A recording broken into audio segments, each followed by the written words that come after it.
परीक्षा को रद्द कराने के लिए आज कई दिनों से बीपीएससी छात्र पटना में आमरण अनशन कर रहे हैं और उनके आमरण अनशन में अब खान सर के साथ साथ पप्पू यादव, गुरु रहमान, तेजस्वी यादव समेत बड़े बड़े नेताओं का पहुंचना शुरू हो गया है। और बताया जा रहा कि बीपीएससी छात्र जो आमरण अनशन कर रहे हैं, भूख हड़ताल कर रहे हैं, परीक्षा को रद्द करने की जो मांग कर रहे हैं, अब इस पर बिहार बीजेपी के प्रदेश अध्यक्ष का बहुत बड़ा बयान आ गया है। और बिहार बीजेपी के प्रदेश अध्यक्ष ने साफ तौर पर कह दिया है कि इतने सारे कोचिंग वालों की मिली भगत के कारण ही परीक्षा में पेपर लीक हुआ है, कई सारे कोचिंग संस्थान वाले भी फंसने वाले हैं। इसी तरीके से ये भी बताया जा रहा कि कई सारे बीपीएससी अभ्यर्थियों को भी टांग लिया गया है। और आखिर पूरा मामला क्या है, पूरा मामला इस 5 से 8 मिनट की रिपोर्ट में हम आपको बताने जा रहे हैं।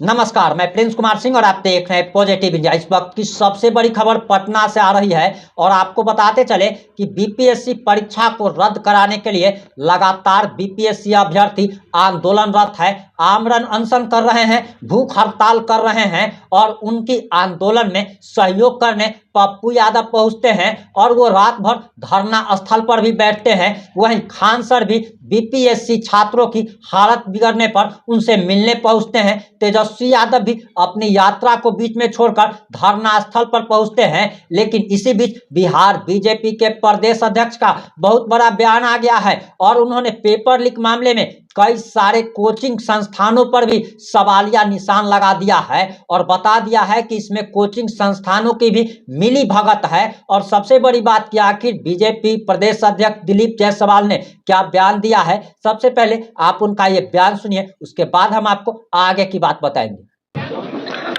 उस धरना पर आयोग संवेदनशील होकर इस बात का आकलन कर रही है कि क्या और किसी सेंटर पर किसी तरह की गड़बड़ी हुई है नहीं। अभी तक इस तरह का कोई मामला किसी भी सेंटर के और सेंटर पर बैठने वाले उम्मीदवार के द्वारा शिकायत आयोग के पास नहीं आया है। लेकिन कुछ लोग जो धरना पर बैठे हैं उनका मांग है कि पूरे बिहार का जो है बीपीएससी का जो परीक्षा हुआ है और उसके संबंध में रद्द करने की बात कही जा रही है। लेकिन आयोग इस बात को पूरी तरह से समीक्षा करके जांच करके अभी फैसला ली है और आगे भी कोई इस तरह का मामला आएगा और उसका कोई पुख्ता सबूत होगा दूसरे सेंटर का तो निश्चित रूप से आयोग कार्रवाई करेगी। लेकिन किसी भी सेंटर पर अगर इस तरह की कोई घटना की बात आई है तो उसका पुख्ता सबूत आयोग के पास देना होगा। और आगे तो सिर्फ बिहार का परीक्षा है बीपीएससी। आज से कुछ दिन पहले पूरे देश के लाखों छात्र, इसमें 30 लाख 40 लाख से भी ज्यादा छात्र होते हैं, नीट का परीक्षा हुआ था और नीट के परीक्षा में कुछ इस तरह के मामले आए थे और मामला सुप्रीम कोर्ट तक गया था। लेकिन अगर उसमें भी सुप्रीम कोर्ट का फैसला देखिएगा तो माननीय उच्चतम न्यायालय सुप्रीम कोर्ट ने स्पष्ट आदेश दिया कि एक सेंटर के कारण या कुछ अभ्यर्थी के कारण सभी लोगों को इसकी सजा नहीं दी जा सकती है। तो इसलिए बहुत कानूनी बात भी है और आयोग इसके लिए स्वतंत्र भी है। दबाव बनाकर कोई काम नहीं कराया जा सकता है, साक्ष्य के आधार पर ही कोई फैसला होता है।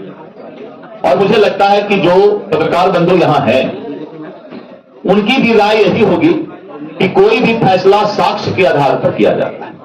और एक उनका दूसरा सवाल है कि जो नए लोग आएंगे उनका जो नया क्वेश्चन होगा उस क्वेश्चन का क्या स्टैंडर्ड और क्वालिटी होगा, इस बात को भी माननीय उच्चतम न्यायालय ने नीट के मामले में स्पष्ट कर दिया है। और अगर रिजल्ट आने के बाद ऐसा देखा जाता है कि किसी एक ही सेंटर से 80% लड़के, 70% लड़के, 50% अभ्यर्थी क्वालिफाई कर जाते हैं तो फिर एक नया सवाल आ सकता है कि रिजल्ट आने के बाद अगर ऐसा हो कि अगर मान लीजिए क्वेश्चन आउट हुआ है, किसी तरह का गलत हुआ है तो वहां के स्टूडेंट तो ज्यादा पास करना चाहिए एक सेंटर पर। तो रेशियो परसेंटेज ऑफ रिजल्ट भी देखा जाता है टेक्निकल तरीके से। इस पर बहुत स्पष्ट सुप्रीम कोर्ट का जो है एक नीट के मामले में जजमेंट आया हुआ है। इसीलिए आयोग स्वतंत्र इकाई है, संवेदनशील है, हर चीज पर नजर रखा है, और अभी ही नहीं, रिजल्ट तक भी इस पर जो है बहुत सारा फैसला हो सकता है अगर इसमें कोई डिस्क्रिमिनेशन नजर आता है तो। आयोग ने साफ कह दिया कि परीक्षा रद्द नहीं। देखिए, आप आयोग तो कहेगी, पहला फैसला मेरा ये कहना है कि आयोग ने स्पष्ट कर दिया कि प्रथम दृष्टया में हमने जो गलती पाया वहां का हमने फैसला ले लिया, आगे किसी तरह का कोई जो है निर्णय नहीं होगा। लेकिन मैं तो इससे और पीछे जाकर के आपको माननीय उच्चतम न्यायालय के बारे में बताया कि इस तरह के मामला जब आते हैं तो उस पर जो है कानूनन राय भी बहुत स्पष्ट है। सर ईओयू ने 3 बड़े कोचिंग संस्थान की भी बात कही है कि इस तरह के काम करवाने का काम किया है। अब देखिए, ये तो मैं सीधा कोई आरोप नहीं लगा सकता किस पर, क्योंकि ये तो जांच का विषय है, और जांच के विषय में कोचिंग संस्थान की क्या भूमिका है ये तो कोई जांच करने वाली संस्था ही बता सकती है। मैं इस पर कोई बात नहीं कर सकता। सर, लेकिन सरकार के नाक के नीचे पटना में इस तरह की घटना होती है, क्या सवाल है? आप एग्जामिनेशन देने जाइए और आप पहले से मन बना के रखिए कि जाते के साथ जो क्वेश्चन मिलेगा उसका फोटो खींच करके बाहर भेज देंगे, खिड़की से हम क्वेश्चन फेंक देंगे। अब इसके लिए तो एक एक स्टूडेंट के पास जो है सिक्योरिटी दिया जाए। मेरी बात समझिए ना, इसीलिए तो फैसला हुआ है, और इसका जवाब ज्यादा आपको स्पष्ट जो है आयोग के सदस्य, आयोग के चेयरमैन दे सकते हैं। कोई तेजस्वी जी समीक्षा करते हैं, सरकार है क्या? अब आप ही कर लीजिए, तो जैसा तेजस्वी है वैसे आप हैं। मेरी बात समझिए, संवैधानिक संस्था पर समीक्षा करने का अधिकार, वो अपना आवाज उठा सकते हैं, अपनी मांग रख सकते हैं। पार्टी को लेकर समीक्षा बैठक कर रहे हैं। अच्छा, अपना पार्टी का कर रहे हैं, क्या कुछ गड़बड़ उड़बड़ की है क्या समीक्षा कर?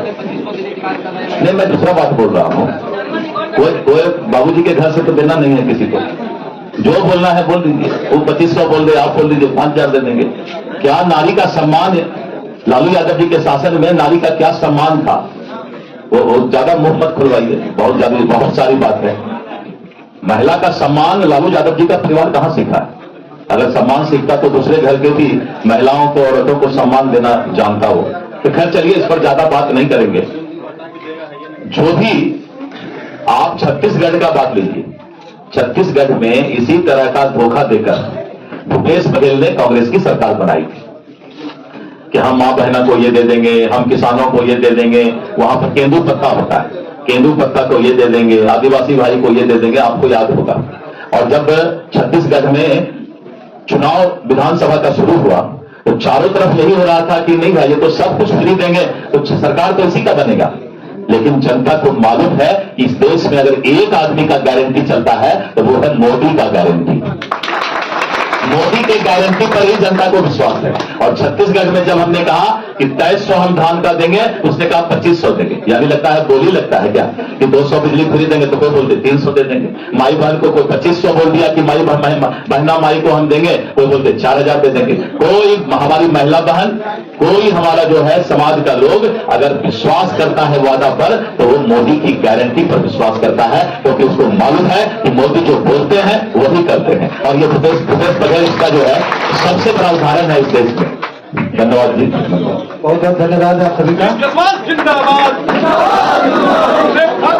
आपने बिहार बीजेपी प्रदेश अध्यक्ष का बयान सुन लिया होगा, ध्यान से सुना होगा। आपको क्या लगता है कि क्या बिहार बीजेपी के प्रदेश अध्यक्ष ने जो कहा है क्या वो सही है, अथवा आप इसका भी जवाब जरूर दीजिएगा कि बीपीएससी अभ्यर्थी जो आमरण अनशन कर रहे हैं, पूरे परीक्षा को रद्द कराने की जो मांग कर रहे हैं, क्या उनकी मांग सही है, क्या उनकी मांग सरकार को मान लेनी चाहिए? आप जो भी सोचते हैं, जैसा भी सोचते हैं, अपनी प्रतिक्रिया जरूर दीजिएगा। जुड़े रहें हमारे साथ। जय हिंद, जय भारत।